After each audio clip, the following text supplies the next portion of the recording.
नमस्कार, मैं हूं श्वेता झा और आप देख रहे हैं गुड न्यूज टुडे। अमेरिका में डोनाल्ड ट्रंप के चुनाव जीतने का असर पूरी दुनिया पर दिखने वाला है। ट्रंप ऐसे वक्त में अमेरिका के राष्ट्रपति बन रहे हैं जब दुनिया के कई देश युद्ध की आग में झुलस रहे हैं। एक तरफ रूस और यूक्रेन जंग के मैदान में डटे हुए हैं, तो दूसरी तरफ इजराइल, हमास और ईरान से लोहा ले रहा है। अब दुनिया की नजरें टिकी हैं डोनाल्ड ट्रंप पर। उम्मीद की जा रही है कि ट्रंप के आने से रूस यूक्रेन की जंग थम सकती है। इजराइल और फिलिस्तीन का तनाव भी कम हो सकता है। ऐसा इसलिए क्योंकि ट्रंप ने चुनाव प्रचार के दौरान युद्ध रोकने पर जोर दिया था। चुनाव में जीत के बाद अपने विजय संबोधन में भी ट्रंप ने जंग रोकने की बात दोहराई थी।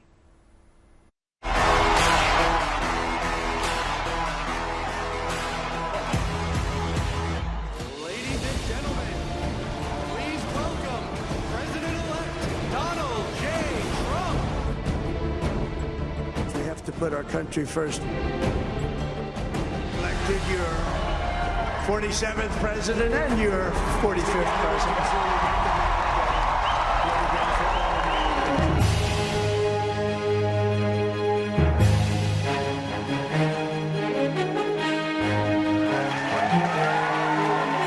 सत्ता अमेरिका में बदली, लेकिन इसकी हलचल पूरी दुनिया में दिखने लगी है।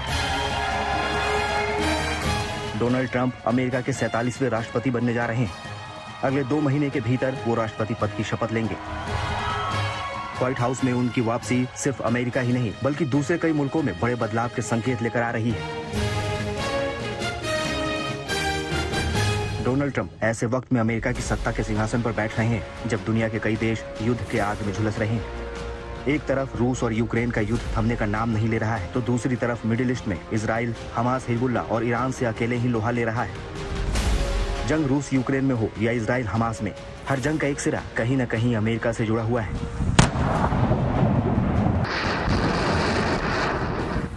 रूस यूक्रेन की जंग में अमेरिका यूक्रेन को सपोर्ट करता रहा है, वहीं हमास और ईरान के खिलाफ मुकाबले में अमेरिका इजराइल के साथ खड़ा है। अब अमेरिका में सत्ता बदलने से पूरी दुनिया में चर्चा होने लगी है कि क्या ट्रंप अलग अलग मोर्चों पर चल रहे जंग को रुकवाने में अहम भूमिका अदा करेंगे। ट्रंप ने चुनाव से पहले प्रचार के दौरान भी जंग रुकवाने की बात कही थी। चुनाव में जीतने के बाद अपने संबंधों में भी ट्रंप ने युद्ध रोकने की बात दोहराई। 4 years we had no wars except we defeated ISIS. We defeated ISIS in record time. But we had no wars. They said, he will start a war. I'm not going to start a war. I'm going to stop wars. But this is also a massive victory for democracy and for freedom. Together we're going to unlock America's glorious destiny. We're going to achieve the most incredible future for our people. पूरी दुनिया को उम्मीद है कि Trump की इन बातों का अंतर्राष्ट्रीय स्तर पर बहुत जल्द असर दिखने लगेगा। अपने पिछले कार्यकाल में भी ट्रंप ने ऐसे कई देशों को हाथ मिलाने पर मजबूर कर दिया जो आपस में कट्टर दुश्मन थे। लिहाजा युद्ध रुकवाने में ट्रंप के दावे पर पूरी दुनिया की नजर टिकी हुई है। अमेरिका में चुनाव नतीजे आने से पहले भी ट्रंप ने एक इंटरव्यू में दावा किया था कि अगर वो राष्ट्रपति होते तो रूस और यूक्रेन के बीच जंग होने ही नहीं देते। If I were president, that war would have never happened. Putin would have never done it.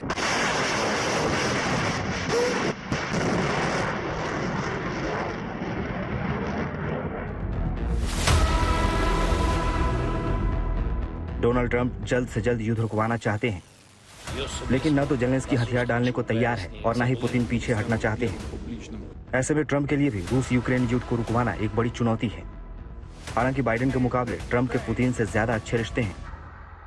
Trump को लगता है कि जेलेंस्की भी उनकी बात नहीं टाल सकते। ट्रंप पहले ही जेलेंस्की को दी जाने वाली मदद रोकने का दावा कर चुके हैं। ऐसे में ट्रंप को यकीन है कि वो युद्ध विराम का कोई न कोई रास्ता जरूर ढूंढ निकालेंगे।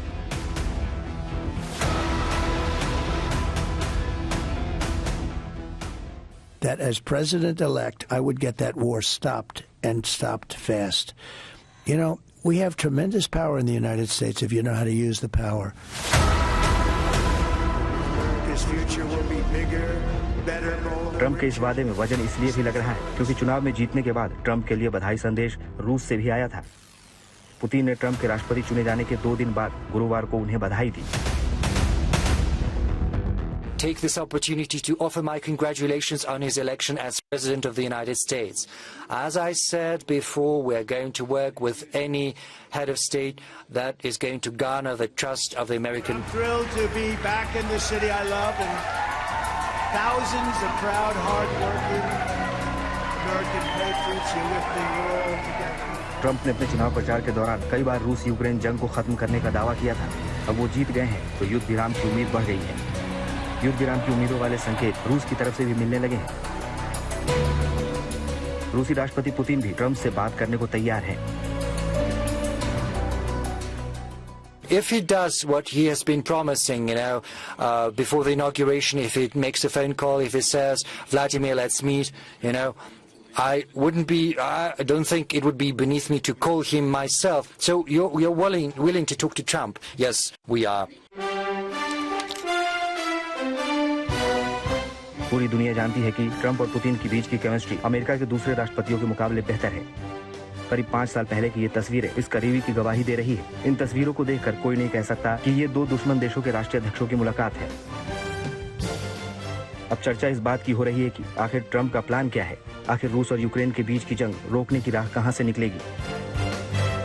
द वॉल स्ट्रीट जर्नल का दावा है कि डोनाल्ड ट्रंप के सलाहकार यूक्रेन में युद्ध रोकने की योजना बना रहे हैं। वॉल स्ट्रीट जर्नल के मुताबिक युद्ध विराम के लिए 800 मील का एक असैन्यीकृत क्षेत्र बनाने की योजना है। अमेरिका यूक्रेन को हथियारों की आपूर्ति जारी रख सकता है, लेकिन इसके लिए यूक्रेन को कम से कम 20 साल तक नाटो में शामिल न होने देने का दावा करना होगा। मुमकिन है कि ट्रंप की दखलंदाजी से मॉस्को और कीव दोनों सीज फायर के लिए तैयार हो जाएंगे। ये भी हो सकता है कि 2014 के युद्ध में कब्जे वाले क्रीमिया का हक रूस को मिल जाएगा और 2022 के बाद से रूस ने जिस जमीन पर अपना दावा किया है वो वापस यूक्रेन को लौटा दिया जाएगा। ट्रंप की वापसी से रूस पर लगी कई पाबंदियां हटने की उम्मीदें भी जताई जा रही है। यूक्रेन काफी समय से खुद को नाटो में शामिल करने की सिफारिश कर रहा है, लेकिन रूस इसके खिलाफ है। ऐसे में ट्रंप इस मामले को नतीजे तक पहुंचाने में अहम रोल अदा कर सकते हैं। अमेरिका ही नाटो को सबसे ज्यादा फंड देता है। ट्रंप पहले भी कई बार नाटो से हाथ खींचने की ताकीद कर चुके हैं। अगर ट्रंप दोबारा नाटो से दूरी बनाने की बात करते हैं तो पूरे वेस्ट में हलचल पैदा हो सकती है। ऐसे में युद्ध विराम के लिए अमेरिका की शर्तें मानना यूक्रेन के लिए भी मजबूरी बन जाएगा। रूस और यूक्रेन के बीच युद्ध विराम का फॉर्मूला तो वक्त के साथ ही पता चलेगा, लेकिन एक बात तय है कि डोनाल्ड ट्रंप हर हाल में रूस और यूक्रेन के बीच चल रही जंग रोकना चाहते हैं और डोनाल्ड ट्रंप की इस कोशिश को नतीजे में बदलता देखना पूरी दुनिया बेसब्री से इंतजार कर रही है। Bureau report, good news today. Donald Trump के पास चुनौती सिर्फ रूस और यूक्रेन के बीच चल रही जंग रोकने भर की नहीं है। हमास और ईरान के साथ चल रही इजराइल की जंग रोकने पर भी ट्रंप का जोर रहेगा। ट्रंप इजराइल को सपोर्ट करने के साथ ही ईरान पर सख्ती बरत सकते हैं। अगर ईरान पर दबाव बनाने में ट्रंप कामयाब हो जाते हैं तो हमास, हिजबुल्लाह और हूती विद्रोहियों को काबू करना आसान हो जाएगा। खास बात यह है कि ट्रंप की जीत के बाद हमास ने भी एक बयान जारी करके ट्रंप से जंग रोकने की अपील की है। यानी कि पूरी दुनिया को उम्मीद है कि ट्रंप के आने से युद्ध विराम के आसार बढ़ जाएंगे। Ladies and gentlemen, please welcome President-elect Donald J. Trump.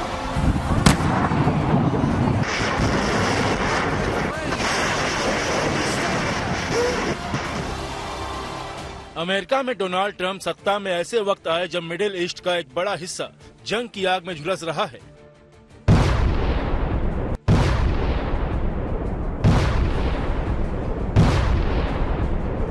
पिछले साल अक्टूबर में इजराइल पर हमास के हमले के बाद शुरू हुई जंग अब रुकने का नाम नहीं ले रही है। इजराइल और हमास के बीच शुरू हुआ ये युद्ध 1 साल में इजराइल लेबनान और इजराइल ईरान के मुकाबले तक पहुंच गया। इजराइल को लगता है कि ट्रंप के आने से मिडिल ईस्ट में चल रही जंग में इजराइल को फायदा होगा। अगर ट्रंप इजराइल को पूरा सपोर्ट करते हैं तो ईरान की फंडिंग पर जंग लड़ने वाले हमास, हिजबुल्लाह और हूती विद्रोहियों की कमर टूट जाएगी। ट्रंप का दोबारा जीतना इजराइल के लिए फायदेमंद और ईरान के लिए झटका माना जा रहा है। ये तस्वीरें चुनाव से पहले ट्रंप और नेतन्याहू के बीच मुलाकात की है। नेतन्याहू और ट्रंप के बीच पुरानी दोस्ती रही है। इस मुलाकात में ट्रंप ने खुलकर कहा था कि राष्ट्रपति बनने के बाद वो इजराइल की हर मुमकिन मदद करेंगे।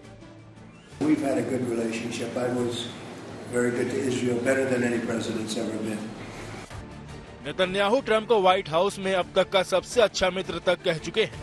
ट्रंप ने ही यरूशलेम को इजराइल की राजधानी के रूप में मान्यता दी थी, जो दशकों पुरानी अमेरिकी नीति के विपरीत था।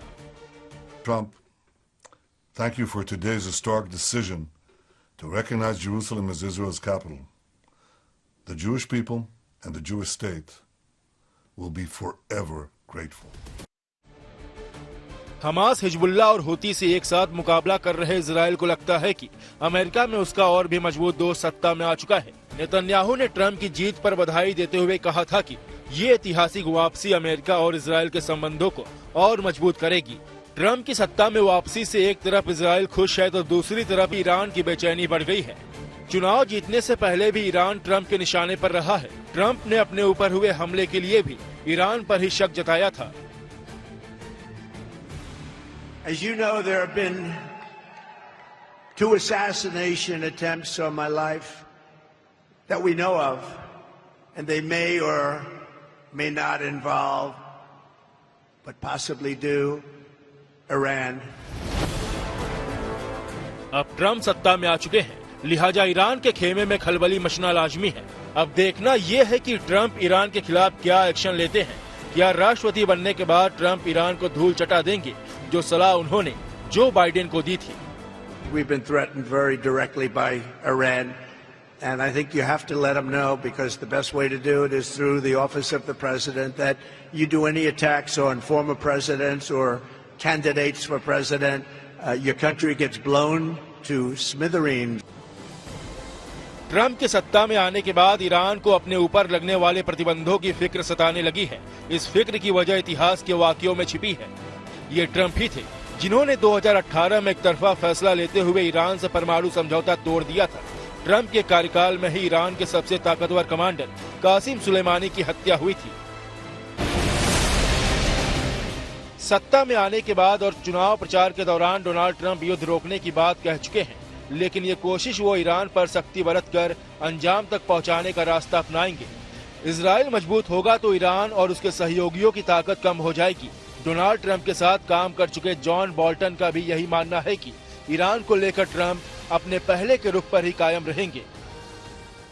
Well, I expect it will be the same, at least in the short term, because again, he views the Iran nuclear deal as the 2015 deal as something that the Obama administration came up with, and that was the principal reason he wanted to get out of it. I think there were a lot of important strategic reasons to get out of it, but we got out of it.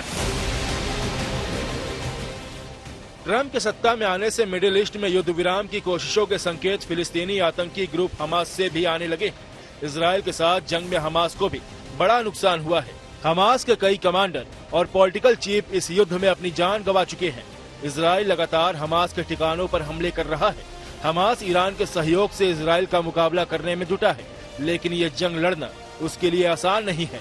Gaza पट्टी में भी Israel ने बड़ा action लिया है, जिसके बाद से हमास की ताकत पर गहरी चोट लगी है। ऐसे में ट्रंप की जीत के बाद हमास भी युद्ध विराम की राह तलाश रहा है।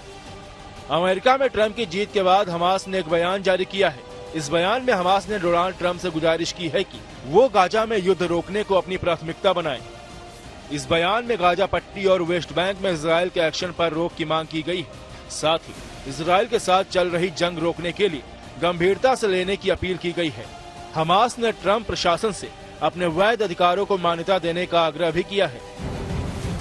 हमास ने अमेरिका से पहले भी गुजारिश की थी कि वो इजराइल को सैन्य सहायता देना बंद कर दे। हमास ने इस बात पर भी जोर दिया है कि वो इजरायली कब्जे का विरोध करना जारी रखेगा और ऐसे किसी भी समाधान को स्वीकार नहीं करेगा जो फिलिस्तीनी अधिकारों से समझौता करता हो।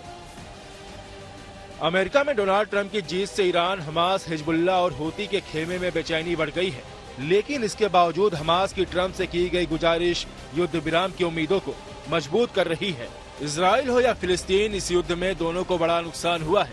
जंग भी लगातार लंबी खिंचती चली जा रही है। इस बीच डोनाल्ड ट्रंप की युद्ध रोकने की नीति पूरे मिडिल ईस्ट के लिए गुड न्यूज लेकर आ सकती है। Bureau report, good news today. Donald Trump की जीत के बाद रिपब्लिकन समर्थकों का उत्साह 7वें आसमान पर है। इस जीत के बाद न्यूयॉर्क में ट्रंप टावर की रौनक बढ़ी हुई है। ट्रंप टावर में क्या खास है, कौन कौन सी हाईटेक सुविधाओं से लैस है ये टावर, बता रही है हमारे संवाददाता गीता मोहन। हम यहाँ अब ट्रम्प टावर के अंदर हैं। यहाँ बहुत सारे रेस्टोरेंट्स हैं, क्लब्स हैं, कैफेज हैं और सबका नाम अगर आप गेस करें तो एक ही है, ट्रम्प। ये ट्रम्प टावर के लिफ्ट हैं जो अलग अलग रेस्टोरेंट्स और फ्लोर्स की तरफ जाते हैं। कुछ प्राइवेट फ्लोर्स हैं, रेजिडेंसेस हैं। यहाँ पर ट्रम्प स्टोर है और ट्रम्प स्टोर में आपको सारी चीजें जो है ट्रम्प के नाम के साथ मिलेंगी, जो सूवेनिर्स हैं, टी शर्ट्स, मग्स, कप्स, छोटे ट्रम्प के स्टैचूज, बैग्स, बॉटल्स। और अगर हम ट्रम्प की बात कर रहे हैं तो गोल्फ बहुत दूर नहीं रहेगा, तो इसलिए ये पूरा गोल्फ सेट जो है वो भी मिल रहा है यहाँ पर। नीचे अगर आप देखें तो ट्रम्प ग्रिल है, यानी कि जो रेस्टोरेंट है उसका नाम भी ट्रम्प ग्रिल है। और उस तरफ अगर हम जाएं, ऊपर और भी रेस्टोरेंट्स हैं, लेकिन यहाँ पर हमारे पीछे ट्रम्प बार है और काफी लंबी कतार नजर आ रही है आपको यहाँ पर। और ये लोग इंतजार कर रहे हैं अंदर जाने के लिए। जो बोर्ड है वो बहुत इंटरेस्टिंग है, 45th president of the United states of America. शायद इस बोर्ड को बदलने की जरूरत होगी, 45th नहीं 47th प्रेसिडेंट बन चुके हैं। और जहां एक तरफ बहुत लोग कह रहे थे कि अमेरिका ट्रम्प नहीं है, जो अमेरिकी लोग हैं वो ट्रम्प नहीं है। कमला हैरिस डेमोक्रेट्स का कैंपेन इस पर था कि हम इतने पोलराइजिंग नहीं हैं, हम ट्रम्प नहीं है, अमेरिका ट्रम्प नहीं है। उनके लिए एक वेकअप कॉल है। ट्रम्प पॉपुलर वोट से जीते हैं, तो जी हाँ, अमेरिका ट्रम्प है और ट्रम्प अमेरिका। इसी के साथ इस खास पेशकश में मेरे यानी श्वेता झा के साथ फिलहाल इतना ही। देश दुनिया की तमाम पॉजिटिव खबरों के लिए देखते रहिए गुड न्यूज।